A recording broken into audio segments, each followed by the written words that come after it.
So Out of the Box Reviews is back, and this time I will dedicate this video to AGentertainment's unofficial Irate Gamer DVD contest.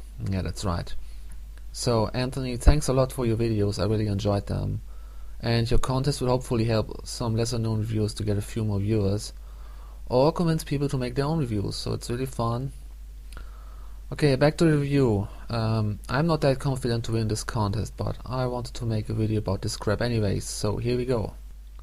I assume you have read the game's title already, so it's no surprise to you this one's called Peter Pan and the Pirates. It's for the NES.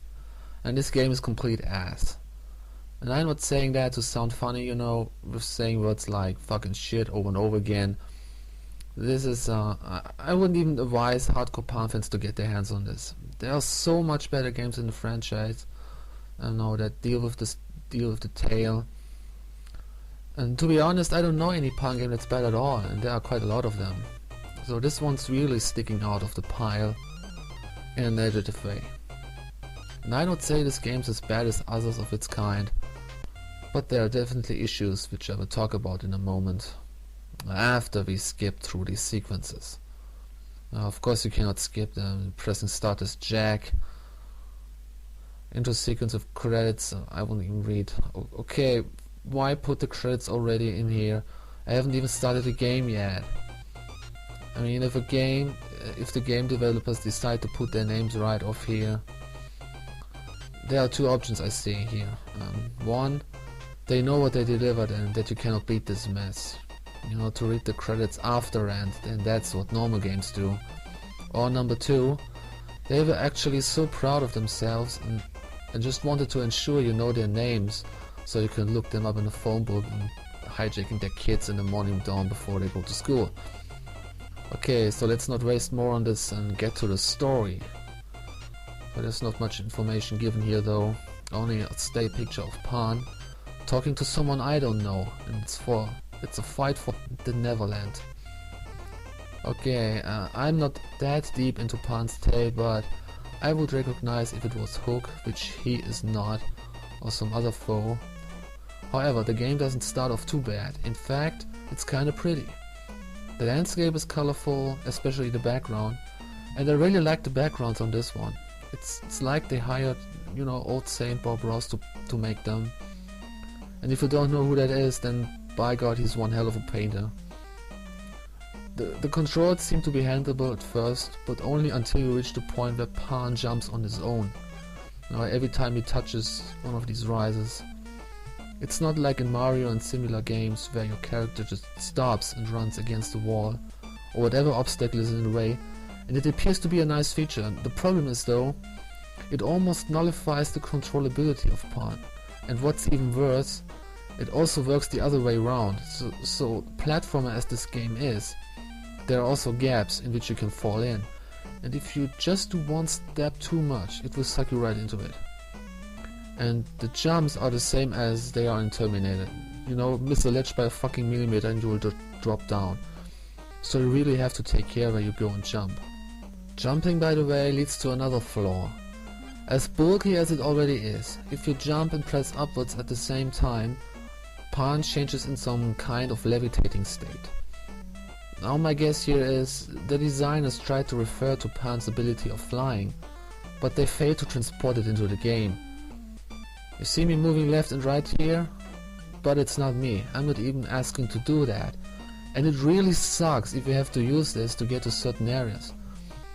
I mean, why would you put such a cool feature into the game like this if it's not working properly? It could have been very decent if the creators just invested some more time on programming or testing this. Oh yeah, I'm sure they didn't test this game at all, so what the fuck do I care?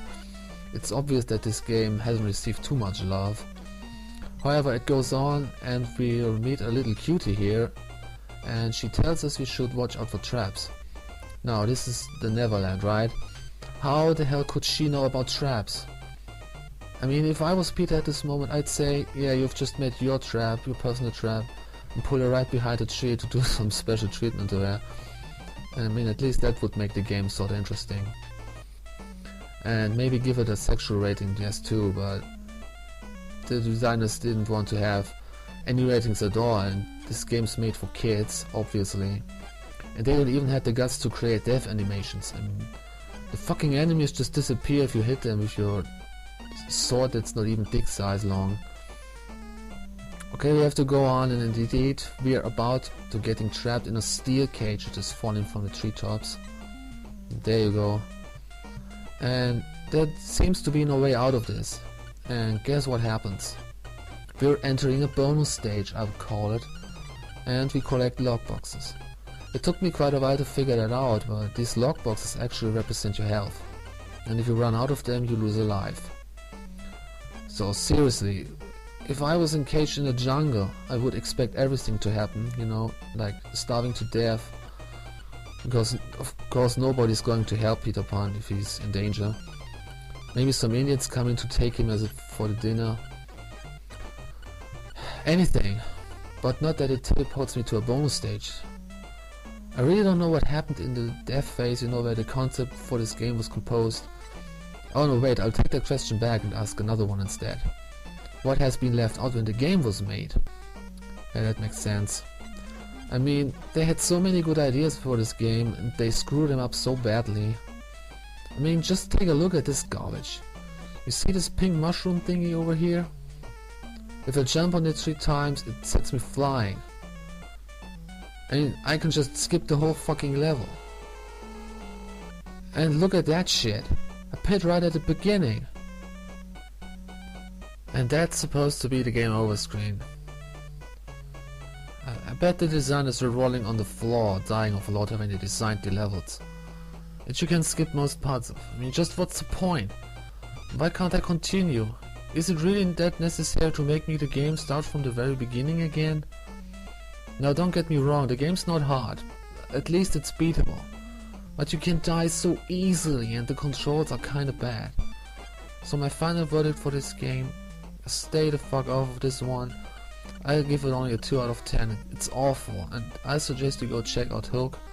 Now that's a decent game, even on the Nintendo. So thanks for watching and have a good night, alright?